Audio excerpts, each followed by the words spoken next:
ಅನಂತಾಯ ನಮಃ. ಗೋವಿಂದಾಯ ನಮಃ. ಶ್ರೀಕೃಷ್ಣಾಯ ನಮಃ. ಶ್ರೀಕೃಷ್ಣಾಯ ನಮಃ.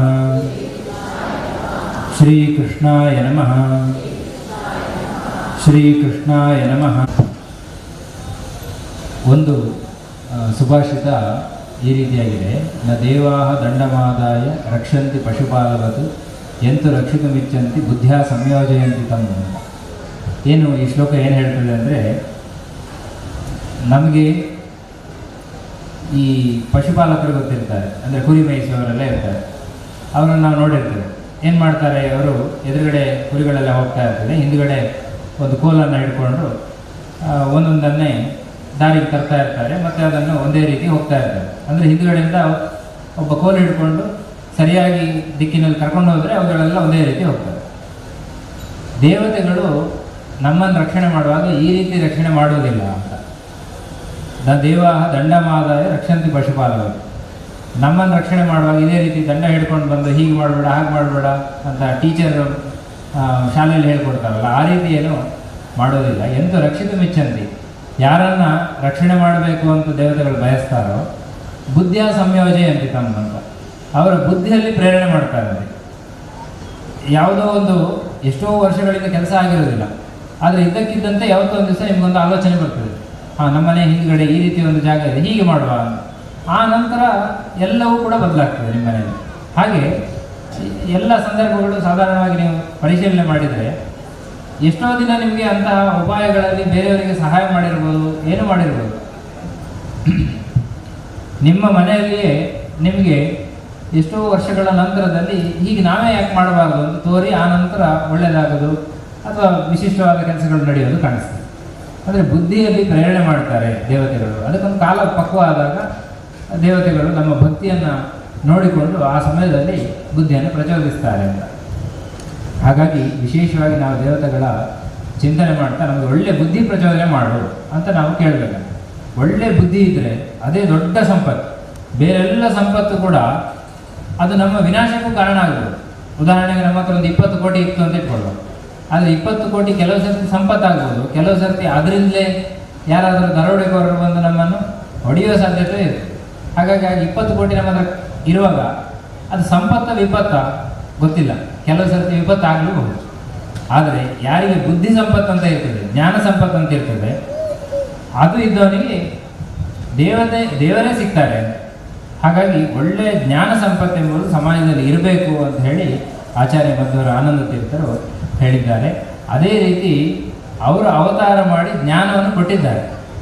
ಅಂದರೆ ದೇವತೆಗಳು ಅವತಾರ ಮಾಡಿ ಕೆಲವೊಮ್ಮೆ ತಾವು ನಡೆದು ತೋರಿಸಿ ಈ ರೀತಿ ನೀವು ಸಮಾಜದಲ್ಲಿ ನಡೆದರೆ ನಿಮಗೆ ಶ್ರೇಯಸ್ಸಾಗ್ತದೆ, ಭಗವಂತ ಸಿಗ್ತಾನೆ ಅಂತ ಹೇಳಿ ತೋರಿಸಿಕೊಟ್ಟದಿದೆ ಅಂತ. ಹಾಗೆ ಆಚಾರ್ಯ ಆನಂದ ತೀರ್ಥರು ಈ ಜಾಗದಲ್ಲಿ, ಅಂದರೆ ನಮ್ಮ ಉಡುಪಿಯ ಕ್ಷೇತ್ರದಲ್ಲಿ ಅವರು ಜನಿಸಿದರು, ಮತ್ತು ಅವತಾರ ಮಾಡಿದರು, ಮತ್ತು ಇಲ್ಲೆಲ್ಲ ಓಡಾಡಿದ್ದಾರೆ. ಹಾಗಾಗಿ ಎಲ್ಲ ಭೂಮಿ ಕೂಡ ಪವಿತ್ರವಾದ ಭೂಮಿ. ಇಡೀ ಉಡುಪಿ ದಕ್ಷಿಣ ಕನ್ನಡ ಜಿಲ್ಲೆ ವಿಶೇಷವಾಗಿ ಪಾವನ ಭೂಮಿ ಅಂತ ನಾವು ಹೇಳಬೇಕು. ಅದರಲ್ಲೂ ವಿಶೇಷವಾಗಿ ಈ ಮಲ್ಪೆ ತೀರ ನಮಗೆ ಇಷ್ಟು ದಿನ ಗೊತ್ತಿದ್ದದ್ದು ಹೇಗೆ ಅಂದರೆ, ಸ್ವಲ್ಪ ಒಂದು 50 ವರ್ಷದ ಹಿಂದೆ ಹೋದರೆ ಏನು ಪರಿಚಯ ಇಲ್ಲ. ಅವಾಗ ಇಷ್ಟು ಟ್ರಾನ್ಸ್ಪೋರ್ಟೇಷನ್ ಇಲ್ಲ, ಟೂರಿಸಮ್ ಎಲ್ಲ ಈ ಥರ ಡೆವಲಪ್ ಆಗಲಿಲ್ಲ, ಮನೆಯಲ್ಲೇ ಎಲ್ಲ ಆನಂದ ಸಿಗ್ತಾ ಇದೆ. ಇವತ್ತು ನಾವು ವೆಸ್ಟರ್ನೈಸ್ಡ್ ಎಲ್ಲ ಇದನ್ನು ಅವಲಂಬಿಸಿರೋದ್ರಿಂದ ನಮ್ಮ ಜೀವನ ಶೈಲಿಯೇ ಪಾಶ್ಚಿಮಾತ್ಯರ ರೀತಿ ಆಗಲಿಕ್ಕೆ ಹೊರಟಿದೆ. ಹಾಗಾಗಿ ಅವನಿಗೆ ವಾರದಲ್ಲಿ ರಜೆ ಅಂದರೆ 2 ದಿವಸ ಮಾತ್ರ. ಆ ದಿವಸದಲ್ಲಿ ಅವನು ಸಂತೋಷ ಪಡಬೇಕು ಅಂತ ಪ್ರಯತ್ನ ಮಾಡ್ತಾನೆ. ಅದಕ್ಕೆ ಎಲ್ಲ ಕಡೆ ಓಡೋದು, ಎಲ್ಲ ಜಾಗಕ್ಕೆ ಹೋಗಿ ಅಲ್ಲಿದ್ದು ಇಲ್ಲಿಯವರಿಗೆ ಅದಕ್ಕೆ ಬೆಲೆಯೇ ಇರೋದಿಲ್ಲ, ಆದರೆ ಅವರು ಬಂದು ಅದನ್ನು ನೋಡಿ ಖುಷಿ ಪಡ್ತಾರೆ. ಹಾಗೆ ಒಂದು ಕಡೆಯಿಂದ ಇನ್ನೊಂದು ಕಡೆ ಹೋಗಿ ಆ ಥರ ಟೂರಿಸಮ್ ಈಗ ಡೆವಲಪ್ ಆಗಿದೆ. ಆ ರೀತಿ ತುಂಬ ಜನ ಬರ್ತಾರೆ. ಬಂದವರಿಗೆ ಏನು ಗೊತ್ತಿದೆ ಅಂದರೆ ಒಂದು ಬೀಚ್ ಅಂತ ಅಷ್ಟೇ ಗೊತ್ತಿದೆ.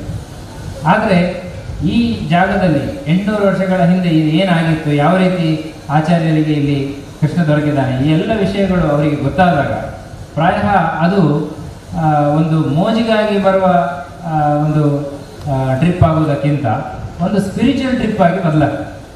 ಹಾಗಾಗಿ ನನಗೆ ಭಾರಿ ಸಂತೋಷ ಆದ ವಿಷಯ ಅಂದರೆ, ಒಂದು ಸ್ವಾಮಿಗಳು ಹೇಳ್ಬೋದು, ಇಜಿ ವಾತಾವರಣ ಪರ ಲಾಯಕ ಕೊಡು ಅಂಚ ಮೂಲಕ ಒಂದು ವ್ಯವಸ್ಥೆ ನಂದ ಒಂಚೂರು ಆಧ್ಯಾತ್ಮಿಕ ವ್ಯವಸ್ಥೆ ಬರ್ಪಿನ ಲಾಯಕ ಐಕ್ಬೋಡಿನ ವ್ಯವಸ್ಥೆ ಮಲ್ಪುಗ ಅಂತ ಏನಾದರೂ ಮಾತಾಡಿದರೆ ಅದು ಆಶ್ಚರ್ಯ ಅಲ್ಲ. ಯಾಕಂದರೆ ದಿನ ಬೆಳಗಾಗಿದ್ದರೆ ಅವರು ಅದೇ ರೀತಿ ಮಾತಾಡುವವರು ಅಂತ. ಆದರೆ ಇವತ್ತು ಈ ವೇದಿಕೆಯಲ್ಲಿ ಇಲ್ಲಿಯವರೇ ಆದವರು ಹೇಳ್ತಾ ಇದ್ದಾರೆ, ನಾವು ಈ ಪರಿಸರವನ್ನು ಬದಲು ಮಾಡಿ ಇದೊಂದು ಅಧ್ಯಾತ್ಮ ಪ್ರಪಂಚವಾಗಿಸಬೇಕು ಅಂತ. ಇದು ನನಗೆ ಉಡುಪಿಯ ಜನತೆಯಲ್ಲಿರುವ ಸತ್ವ. ಇಡೀ ದೇಶ ಒಂದು ರೀತಿಯಲ್ಲ, ಇದು ದೇವರ ನಾಡು ಅಥವಾ ದೇವಸ್ಥಾನಗಳ ನಾಡು ಅಂತ ಏನು ಹೆಸರಿದೆ ಅದಕ್ಕೆ ಸಾರ್ಥಕ. ಯಾಕೆಂದರೆ ಇಲ್ಲಿ ಪ್ರತಿ ಜನರಲ್ಲಿ ಕೂಡ ಎಲ್ಲೋ ಒಂದು ಬದಿಯಲ್ಲಿ, ಎಷ್ಟು ನಾವು ಮಾಡರ್ನೈಸ್ ಆಗಿದ್ರೂ ಕೂಡ ಎಲ್ಲೋ ಒಂದು ಬದಿಯಲ್ಲಿ ನಮ್ಮ ಊರಿನ ದೇವರು, ನಮ್ಮ ದೈವ, ಈ ಭಾವನೆಗಳೆಲ್ಲ ಇನ್ನೂ ಚೆನ್ನಾಗಿ ಜೀವಂತವಾಗಿದೆ. ಹಾಗಾಗಿ ಇಲ್ಲಿಯ ಜನರು ಅದನ್ನು ಅಪೇಕ್ಷೆ ಪಡ್ತಾರೆ. ಒಂದಿಷ್ಟು ಕಾಡಿಡಬೇಕು, ನಮ್ಮ ಮನೆಯಲ್ಲಿ ಒಂದು ಸ್ವಲ್ಪ 4 ಮರ ಬೆಳೆಸಬೇಕು, ತುಳಸಿ ಇರಬೇಕು, ಇದನ್ನೆಲ್ಲ ಬಯಸ್ತಾರೆ.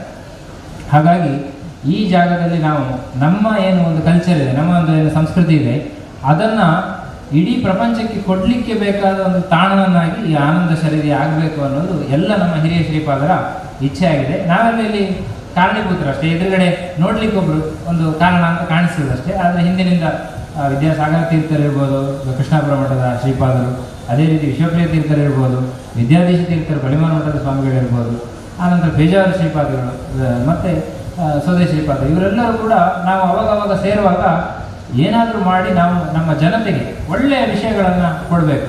ಯಾಕೆಂದರೆ ನಾನು ಮೊನ್ನೆ ಮಾತಾಡುವಾಗ ಹೇಳಿ, ಉಡುಪಿಯಲ್ಲಿ ಅದು ಒಂದು ಕೃಷ್ಣನ ಪ್ರತಿಷ್ಠೆಯನ್ನು, ಕೃಷ್ಣದೇವರ ಪ್ರತಿಷ್ಠೆಯನ್ನು ಮಾಡಿದ್ದಾರೆ ಆಚಾರ್ಯರು. ಅಲ್ಲಿ ಪುರುಸೊತ್ತಿಲ್ಲ, ಅಲ್ಲಿ ಆರತಿ ಆಗ್ತದೆ, ದೇವರನ್ನು ನೋಡ್ತಾರೆ, ನಮಸ್ಕಾರ ಮಾಡ್ತಾರೆ, ಆ ಪ್ರತಿಮೆಯನ್ನು ನೋಡಿ ನಮಸ್ಕಾರ ಮಾಡಿ ಬರ್ತಾರೆ. ಆದರೆ ಅದು ಕಣ್ಣಿಗೆ ಆಯಿತು, ಮತ್ತು ಭೋಜನ ಶಾಲೆಯಲ್ಲಿ ಪ್ರಸಾದ ಸಿಕ್ಕಿದ್ದು ಹೌದು. ಆದರೆ ದೇವರ ಪ್ರತಿಷ್ಠೆ ಅವರಲ್ಲಿ ಹೇಗೆ ಆಗಬೇಕು ಅಂತ ಕೇಳಿದರೆ ಅದು ಒಳ್ಳೆಯ ಜ್ಞಾನ ಅವರಿಗೆ ಒಳಗೋಗಬೇಕು. ಆವಾಗ ದೇವರು ಆ ಶಬ್ದಗಳ ಮೂಲಕವಾಗಿ ವ್ಯಕ್ತಿಯ ಒಳಗೋಗಿ ಅವರಲ್ಲಿ ವಿಶೇಷ ಸನ್ನಿಧಾನ ಉಂಟಾಗಲಿಕ್ಕೆ ಅದು ಸಾಧ್ಯ ಆಗ್ತದೆ. ಹಾಗಾಗಿ ಪ್ರತಿ ಗರ್ಭಗುಡಿ, ಅಂದರೆ ಪ್ರತಿ ಶರೀರ ಎಂಬುದು ಗರ್ಭಗುಡಿ ಅಂತ ಇಟ್ಕೊಂಡ್ರೆ ಆ ಗರ್ಭಗುಡಿಯಲ್ಲಿ ಕೃಷ್ಣದೇವರ ಪ್ರತಿಷ್ಠೆ ಆಗಬೇಕು ಅಂತಾದರೆ ಅದು ಜ್ಞಾನ ಕೊಡುವ ಒಂದು ಕೇಂದ್ರ ಬೇಕಾಗಿದೆ. ಅಂತಹ ಜ್ಞಾನ ಕೊಡುವ ಒಂದು ಕೇಂದ್ರ ನಮ್ಮ ಉಡುಪಿಯಲ್ಲಿ ಆಚಾರ್ಯರು ವಿಶೇಷವಾಗಿ ಕೃಷ್ಣನನ್ನು ಬರಮಾಡಿಕೊಂಡ ಜಾಗದಲ್ಲಿ ಆಗಬೇಕು ಅಂತ ಹೇಳಿ ಎಲ್ಲ ಹಿರಿಯ ಶ್ರೀಪಾದರ ಇಚ್ಛೆ ಆಗಿತ್ತು. ಅದಕ್ಕೆ ಸರಿಯಾಗಿ ಮೊನ್ನೆ ಹೇಳಿದ ಮಾತನ್ನೇ ಮತ್ತೆ ಹೇಳೋದಾದರೆ, ಸಾಧು ಎಂಬುದು ಮುಖ್ಯ ಪ್ರಾಣದೇವರಿಗಿರುವ ಒಂದು ಹೆಸರು. ಹಾಗಾಗಿ ಸಾಧು ಸಾಲ್ಯಾನವರು ಆ ಹೆಸರು ಅವರಿಗೆ ಅಪ್ಪ ಅಮ್ಮ ಗೊತ್ತಿಲ್ಲದೆ ಸಾಧು ಅಂತ ಇಟ್ಟುಬಿಟ್ಟಿದ್ದಾರೆ. ಹಾಗಾಗಿ ಅವರ ಮೂಲಕವೇ ನಾನು ನಿಮಗೆ ಕೊಡಿಸಿದ್ದು ಅಂತ ನೆನಪು ಮಾಡ್ತಾ ಇದ್ದಾನೆ ಪ್ರಾಣದೇವರು. ಹಾಗಾಗಿ ಈ ಜಾಗದಲ್ಲಿ ಒಳ್ಳೆಯ ಒಂದು ಜ್ಞಾನ ಕೇಂದ್ರ ಆಗಬೇಕು ಅಂತ ಹಿರಿಯರ ಏನು ಇಚ್ಛೆ ಇದೆ ಅದನ್ನು ಮಾಡಲಿಕ್ಕೆ ನಾವೆಲ್ಲರೂ ಈಗ ಪ್ರಯತ್ನ ಮಾಡಬೇಕು.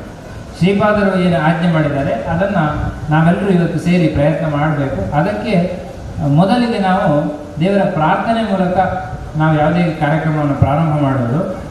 ಇಲ್ಲಿ ಅನೇಕ ಮಹಿಳೆಯರು ಬಂದು ಅಥವಾ ನಮ್ಮ ಕಿಶೋರರು, ಬಾಲಕರು ಎಲ್ಲರೂ ಸೇರಿ ಭಜನೆಯ ಮೂಲಕ ನಾವು ಪ್ರಾರ್ಥನೆ ಮಾಡೋಣ. ಸ್ಪರ್ಧೆ ಅಂತ ಇದೆ. ಸ್ಪರ್ಧೆ ಅಂತ ಯಾಕೆ ಕೊಟ್ಟದಂದರೆ ಸ್ವಲ್ಪ ಆವಾಗ ನಾವಿಲ್ಲಿ ಸ್ವರ ಚಂದ ಮಾಡಿಕೊಳ್ಬೇಕು, ಒಂದು ತಾಳದೊಟ್ಟಿಗೆ ಹೇಳಬೇಕು ಅಂತ ಒಂದು ಉತ್ಸಾಹ ಬರ್ತದೆ. ಯಾಕೆಂದರೆ ಕಾಂಪಿಟೇಷನ್ ಇರುವಾಗ ಇನ್ನೊಬ್ಬರಿಗಿಂತ ನಮ್ಮದು ಟೀಮ್ ಮೇಲೆ ಬರಬೇಕು ಅಂತಂದರೆ ಸ್ವಲ್ಪ ಚಂದ ಮಾಡಬೇಕು ಅಂತೆಲ್ಲ ಪ್ರಯತ್ನ ಮಾಡ್ತಾರೆ ಅನ್ನೋ ಉದ್ದೇಶದಿಂದ ಅಷ್ಟೇ ಸ್ಪರ್ಧೆ ಅಂತ. ಆದರೆ ನಿಜವಾಗಿ ಭಕ್ತಿ ಉದ್ರೇಕ ಆಗುವಂಥದ್ದು ಹಾಗೇ ಆಗ್ತದೆ. ಯಾಕೆಂದರೆ ದಾಸರ ಪದಗಳಲ್ಲಿ ಅಂಥ ಸಾಮರ್ಥ್ಯ ಇದೆ. ನಾವು ಗೊತ್ತಿಲ್ಲದೆ ಅಗ್ನಿಯನ್ನು ಮುಟ್ಟಿದ್ರು, ಗೊತ್ತಿದ್ದು ಅಗ್ನಿಯನ್ನು ಮುಟ್ಟಿದ್ರು ಕೂಡ ಸುಡುವುದು ಸುಟ್ಟೇ ಸುಡುತ್ತದೆ ಹೇಗೋ, ಅದೇ ರೀತಿ ದಾಸರ ಪದ ನಮಗೇನು ಹೆಚ್ಚಾಗಿ ಅರ್ಥ ಗೊತ್ತಿಲ್ಲದೆ ಇದ್ದರೂ ಅದನ್ನು ಭಕ್ತಿಯಿಂದ ದೇವರು ನಮ್ಮನ್ನು ರಕ್ಷಣೆ ಮಾಡ್ತಾನೆ ಅಂತ ನಾವು ಒಂದು ನಂಬಿ ನಾವು ಆ ಪ್ರಾರ್ಥನೆಯನ್ನು ಮಾಡಿದರೆ ಖಂಡಿತ ನಮಗೆ ಒಳ್ಳೆಯದಾಗ್ತದೆ. ಹಾಗಾಗಿ ಈ ಜಾಗದಲ್ಲಿ ಅಂತಹ ಪ್ರಾರ್ಥನೆ ಮಾಡಲಿಕ್ಕೆ ಇನ್ನು 10-15 ದಿವಸಗಳಲ್ಲಿ ಎಲ್ಲರೂ ಪ್ರಯತ್ನ ಮಾಡ್ತಾರೆ. 31ನೇ ತಾರೀಕು ತನಕ ವಿಶೇಷ ರೀತಿಯಲ್ಲಿ ಇಲ್ಲಿ ಭಜನೆಗಳು ನಡೀಲಿಕ್ಕಿದೆ. ತುಂಬ ತಂಡಗಳು ತಮ್ಮ ಹೆಸರನ್ನು ನೋಂದಾಯಿಸಿಕೊಂಡಿದ್ದಾರೆ. ಅದೇ ರೀತಿ ಅದನ್ನು ನಿರ್ವಹಣೆ ಮಾಡಲಿಕ್ಕೆ ಎಲ್ಲರ ಸಹಕಾರ ನಮಗೆ ದೊರೆತಿದೆ. ಈ ಸಮಾಜ ಆ ಸಮಾಜ ಅಂತಲ್ಲ, ಎಲ್ಲರೂ ಕೂಡ ನಾವು ತೊಡಗಿಸ್ಕೊಳ್ಳಿಕ್ಕೆ ಹೇಳಿದಾಗ ಬಹಳ ಸಂತೋಷದಿಂದ ನಾವು ಮುಂದೆ ತಾವು ಮುಂದೆ ಅಂತ ಹೇಳಿ ಅಲ್ಲಿ ತೊಡಗಿಸ್ಕೊಂಡಿದ್ದಾರೆ. ಅದೇ ರೀತಿ ಅದು ನಮಗೆ ಮಧ್ಯ ಮಧ್ಯದಲ್ಲಿ ಒಂದು ಸಭೆಯನ್ನು ಸೇರಿಸುವಾಗ ನಮ್ಗೆ ಗೊತ್ತಾಗ್ತಾ ಇತ್ತು, ಎಲ್ಲರೂ ಬರ್ತಾಯಿದ್ರು. ತುಂಬ ಜನ ಭಜನಾ ಮಂಡಳಿಯಿಂದ ಆನಂತರ ಯಾವ ರೀತಿ ಈ ಕಾರ್ಯಕ್ರಮ ಇರಬೇಕು ಅದನ್ನೆಲ್ಲ ರೂಪಿಸಲಿಕ್ಕೆ ಎಲ್ಲರೂ ಪ್ರಯತ್ನ ಪಟ್ಟಿದ್ದಾರೆ. ವಿಶೇಷವಾಗಿ ನಮ್ಮ ಅರುಣ್ ಅವರು ಅದೇ ರೀತಿ ಕಮಲಕ್ಕ ಅಂತ ಭಜನೆಯ ವಿಷಯಗಳನ್ನು ಒಂದು ಪ್ರಯತ್ನ ಮಾಡ್ತಾಯಿದ್ರೆ ಎಲ್ಲರೊಟ್ಟಿಗೆ ಸಂಪರ್ಕಿಸಿ ಒಳ್ಳೆಯ ಹಾಡು ಹೇಳಿಸೋದು, ಅದೇ ರೀತಿ ಪುಸ್ತಕ ವಿತರಣೆ ಮಾಡೋದು, ಇದರಲ್ಲೆಲ್ಲ ತೊಡಗಿಸಿಕೊಂಡು ಅವರು ಸಂಪೂರ್ಣವಾಗಿ ನಮ್ಮನ್ನು ಇಲ್ಲಿ ತೊಡಗಿಸ್ಕೊಂಡಿದ್ದಾರೆ. ಅದೇ ರೀತಿ ನಮ್ಮ ತಾರಾ ಆಚಾರ್ಯ ಅವರು ಎಲ್ಲ ಮಹಿಳೆಯರನ್ನು ಸೇರಿಸಿ ಒಳ್ಳೆಯ ಒಂದು ಪರಿಕಲ್ಪನೆ, ಅಂದರೆ ಯಾವುದೇ ಒಂದು ಮಹಿಳೆಗೆ ನೀವು ಮಾಡ್ತಿರೋದು ಈ ಚೆನ್ನಾಗಿದೆ, ಇನ್ನೂ ಚೆನ್ನಾಗಿ ಮಾಡಿ ಅಂತ ನಾವು ಹೇಳುವಾಗ ಅವರಿಗೆ ಯಾಕೆ ಅನ್ನೋ ಪ್ರಶ್ನೆ ಬಂದರೆ ಅದಕ್ಕೊಂದು ಉತ್ತರ ಸಿಕ್ಕಿದಾಗ ಅವರು ಇನ್ನೂ ಶ್ರದ್ಧೆಯಿಂದ ಮಾಡಲಿಕ್ಕೆ ಸಾಧ್ಯ ಆಗ್ತದೆ ದೇವರ ಪೂಜೆಯನ್ನು. ಅವರ ಮನೆಯಲ್ಲಿ ಏನು ಕೆಲಸ ಮಾಡ್ತಾರೆ ಅದನ್ನೇ ಆಚಾರ್ಯರು ಹೇಳಿದ್ದಾರೆ. ನಾವು ದೇವರ ಪೂಜೆ ಬೇರೆ, ನಮ್ಮ ಕೆಲಸಗಳು ಬೇರೆ ಅಂತ ಚಿಂತನೆ ಮಾಡ್ತೇವೆ. ನಿಜವಾಗಿ ಹಾಗಿಲ್ಲ. ದೇವರ ಪೂಜೆ ಒಂದು ಅಂಗ, ಅದು ದೇವರ ಒಂದು ಬಿಂಬವನ್ನಿಟ್ಟು ಎದುರುಗಡೆ ಇಟ್ಟು ಆರತಿ ಮಾಡಿ ನಾವು ಎಲ್ಲ ದೇವರ ನಮ್ಗೆ ಒಳ್ಳೆಯದಾಗಲಿ ಅಂತ ಪ್ರಾರ್ಥನೆ ಮಾಡೋದು ಒಂದು ಬಗೆಯಾದರೆ, ಇನ್ನೊಂದು ದೇವರ ಪೂಜೆ ಏನಂದರೆ ನಾವು ಏನು ಕೆಲಸ ಮಾಡ್ತಾ ಇದ್ದೇವೆ ಅದರಿಂದ 4 ಜನಕ್ಕೆ ಒಳ್ಳೆಯದಾಗುವ ರೀತಿಯಲ್ಲಿ ನಾವು ಮಾಡಿದರೆ ಅಲ್ಲಿಯೂ ಕೂಡ ಅದರಿಂದ ದೇವರು ತೃಪ್ತನಾಗ್ತಾನೆ ಅನ್ನುವ ಚಿಂತನೆ ಇಟ್ಕೊಂಡು ನಾವು ಆ ಕೆಲಸ ಮಾಡಿದರೆ ಅದೇ ದೇವರ ಪೂಜೆ ಆಗ್ತದೆ. ಹಾಗಾಗಿ ಮನೆಯಲ್ಲಿ ಅಡುಗೆ ಮಾಡುವ ಕೆಲಸವೇ ಇರ್ಬೋದು ಅಥವಾ ಆಫೀಸಿಗೆ ಹೋಗಿ ಮಾಡುವ ಕೆಲಸವೇ ಇರ್ಬೋದು. ಇದರಿಂದ ಅಡುಗೆ ಮಾಡುವಾಗ ಇದನ್ನು ಆಹಾರ ಏನಿದೆ ಇದು ನೀನು ಕೊಟ್ಟದ್ದು ಅಂತ ಭಗವಂತನ ಚಿಂತನೆ ಮಾಡಿ ಆನಂತರ ಬೇಯಿಸಿ ಅದನ್ನು ಪ್ರೀತಿಯಿಂದ ಮಕ್ಕಳಿಗೆ ಗಂಡನಿಗೆ ಎಲ್ಲರಿಗೂ ಬಡಿಸಿದರೂ ಅದು ಕೂಡ ಒಂದು ದೊಡ್ಡ ದೇವರ ಪೂಜೆ ಆಗ್ತದೆ. ಅವರ ಮನಸ್ಸೆಲ್ಲ ಅದರಿಂದ ಶುದ್ಧವಾಗ್ತದೆ. ಹಾಗಾಗಿ ಅಂತಹ ಎಲ್ಲ ರೀತಿಯ ಕೆಲಸ ಮಾಡಿಕೊಂಡು ಅದೇ ರೀತಿ ಭಜನೆಯಲ್ಲೂ ತಮ್ಮನ್ನು ತಾವು ತೊಡಗಿಸ್ಕೊಂಡಿರುವಂಥ ಎಲ್ಲ ಮಹಿಳೆಯರನ್ನು ವಂದಿಸುವಂಥ ಒಂದು ಕಾರ್ಯಕ್ರಮ ಮಾತೃವಂದನ ಅಂತ ಅದನ್ನು ಕೂಡ ಇಲ್ಲಿ ನಡೆಸ್ತಾ ಇದ್ದಾರೆ. ಅದೆಲ್ಲದೂ ಕೂಡ ಯಶಸ್ವಿ ಆಗ್ತದೆ ಯಾವಾಗ ಅಂತ ಕೇಳಿದರೆ ಎಲ್ಲ ಜನ ನಾವು ಸೇರಿದ್ದಾರೆ. ಅದಕ್ಕೆ ನನಗೆ ಭರವಸೆ ಇದೆ. ಇಲ್ಲಿ ಈಗಾಗಲೇ ಎಲ್ಲರೂ ಕೂಡ ತಮ್ಮನ್ನು ತೊಡಗಿಸಿಕೊಂಡು ಪ್ರಯತ್ನ ಪಟ್ಟಿದ್ದಾರೆ. ಹಾಗಾಗಿ ಏನೊಂದು ಯೋಜನೆ ಇದೆ ಅದು ಎಲ್ಲ ಶ್ರೀಪಾದರ ಅನುಗ್ರಹದಿಂದ ಚೆನ್ನಾಗಿ ನಡೀತದೆ. ಈಗಾಗಲೇ ಈ ಜಾಗ ನಮಗೆ ದೊರಕಲಿಕ್ಕೂ ಕೂಡ ಹಿರಿಯ ಶ್ರೀಪಾದರುಗಳ ಒಂದು ಅನುಗ್ರಹ ಮತ್ತು ನಮ್ಮ ರತ್ನಕುಮಾರ್ ಮತ್ತು ರಘುಪತಿ ಭಟ್ರು ಇವರ ಎಲ್ಲರ ಪರಿಶ್ರಮ ಇದೆ. ಯಾಕೆಂದರೆ ಈಗ ಸ್ವಾಮಿಗಳೆಲ್ಲೋ ಇರ್ತಾರೆ, ಆದರೆ ಈ ಜಾಗದಲ್ಲಿ ಇಂಥ ಒಂದು ಜಾಗ ಇದೆ, ಈ ರೀತಿ ನಾವು ಬಳಸ್ಕೊಳ್ಬೋದು, ಈ ರೀತಿ ಉಪಾಯಗಳನ್ನೆಲ್ಲ ಅಲ್ಲಿ ಮಾಡ್ಬೋದು ಅನ್ನೋದನ್ನು ತಿಳಿಸ್ಕೊಟ್ಟದ್ದು ಈ ಎಲ್ಲ ವ್ಯಕ್ತಿಗಳು. ಹಾಗಾಗಿ ಅವರೆಲ್ಲರಿಗೂ ಕೂಡ ಅಭಿನಂದನೆಗಳನ್ನು ಹೇಳ್ತಾ ಇವತ್ತು ವೇದಿಕೆಯಲ್ಲಿ ನಮ್ಮ ದಿನೇಶ್ ಅವರು, ಸಾಧು ಅವರು, ಚಂದ್ರಶೇಖರ್ ಅವರು, ರಘುಪತಿ ಭಟ್ರು ಮತ್ತು ನಮ್ಮವರೇ ಆದ ಮತ್ತು ಎಲ್ಲ ನಮ್ಮ ಕಾರ್ಯಗಳಲ್ಲಿ ಕೆಲಸಗಳಲ್ಲಿ ಕಟೀಲಾಸರಣರು ಅವರು ತಮ್ಮದಾದ ಒಂದು ಪಾತ್ರವನ್ನು ವಹಿಸ್ತಾರೆ. ಒಳ್ಳೆಯ ಮಾರ್ಗದರ್ಶನ, ಅವರ ಅನುಭವಗಳನ್ನೆಲ್ಲ ಹೇಳಿ ನಮ್ಮ ಮುಂದುವರಿಸುವಲ್ಲಿ ಅವರ ಪ್ರಯತ್ನ ಇರ್ತದೆ. ಅವರೆಲ್ಲರಿಗೂ ಕೂಡ ಅಭಿನಂದನೆಗಳು. ಅದೇ ರೀತಿ ಯಶ್ಪಾಲ್ ಅವರು, ಪುರುಷೋತ್ತಮ್ ಅವರು ನಮ್ಮ ಯಾವುದೇ ಒಂದು ಜಾಗದ ವಿಷಯದಲ್ಲಿ ಏನಾದರೂ ಸಂದೇಹ ಬಂದರೆ ಅವರು ಒಳ್ಳೆಯ ಮಾರ್ಗದರ್ಶನ ಮಾಡಿ ಅದನ್ನು ಒಳ್ಳೆಯ ರೀತಿಯಲ್ಲಿ ನಡೆಸುವಂತೆ ಒಂದು ಪ್ರಯತ್ನ ಮಾಡ್ತಾರೆ. ನಮ್ಮವರೇ ಆದ ಪುರುಷೋತ್ತಮ್, ವಾದಿರಾಜರು, ರಾಜೇಶ್ ಅವರು, ರತ್ನಕುಮಾರ್, ಮಧುರು ಬಂದಿದ್ದಾರೆ. ವೇದಿಕೆಯಲ್ಲಿ ಇರೋರು ಇಷ್ಟು ಜನ, ಆದರೆ ಅವರು ನಿಮ್ಮೆಲ್ಲರ ಪ್ರತಿನಿಧಿಯಾಗಿ ಇಲ್ಲಿದ್ದಾರೆ ಅಷ್ಟೇ. ಹಾಗಾಗಿ ಪ್ರತಿಯೊಬ್ಬರೂ ಕೂಡ ಯಾರೆಲ್ಲ ಇದರಲ್ಲಿ ಭಾಗವಹಿಸಿದ್ದೀರಿ ಅವರಿಗೆ ದೇವರ ವಿಶೇಷ ಅನುಗ್ರಹ ಆಗಲಿ ಅಂತ ಹೇಳ್ತಾ, ನಮ್ಮ ಹರೀಶ್ ಬೈಲಕೆರೆ, ದಿವಾಕರ್, ಆನಂದ ಮುದ್ರಾಡಿ, ಹೀಗೆ ತುಂಬ ಜನ ಇದ್ದಾರೆ, ಪರಶುರಾಮಣ್ಣ, ಸಂತೋಷ್, ಹೀಗೆ ತುಂಬ ಜನ ಇದ್ದಾರೆ. ಪ್ರತಿಯೊಬ್ಬರು ಕೂಡ ಅವರದೇ ಆದ ಪಾತ್ರವನ್ನು ವಹಿಸ್ತಿದ್ದಾರೆ. ಇದೇ ರೀತಿ ಮುಂದುವರಿಲಿ. ನಿಮಗೆ ಆಚಾರ್ಯ ಮಧ್ವರ ಅನುಗ್ರಹ ವಿಶೇಷ ಆಗಲಿ. ಆನಂದ ಶರದಿಯಿಂದ ಇಡೀ ಉಡುಪಿಯ ಜನತೆಗೆ, ಆನಂತರ ಇಡೀ ಕರ್ನಾಟಕಕ್ಕೆ, ಇಡೀ ದೇಶಕ್ಕೆ ಆನಂದ ಪ್ರವಾಹ ಅದು ಆಗಲಿ ಅಂತ ಪ್ರಾರ್ಥನೆ ಮಾಡ್ತಾ ಎಲ್ಲರಿಗೂ ಕೂಡ ಅಭಿನಂದನೆ ಹೇಳ್ತಾ ಎಲ್ಲ ಮಾತನ್ನು ಮುಗಿಸ್ತೇನೆ.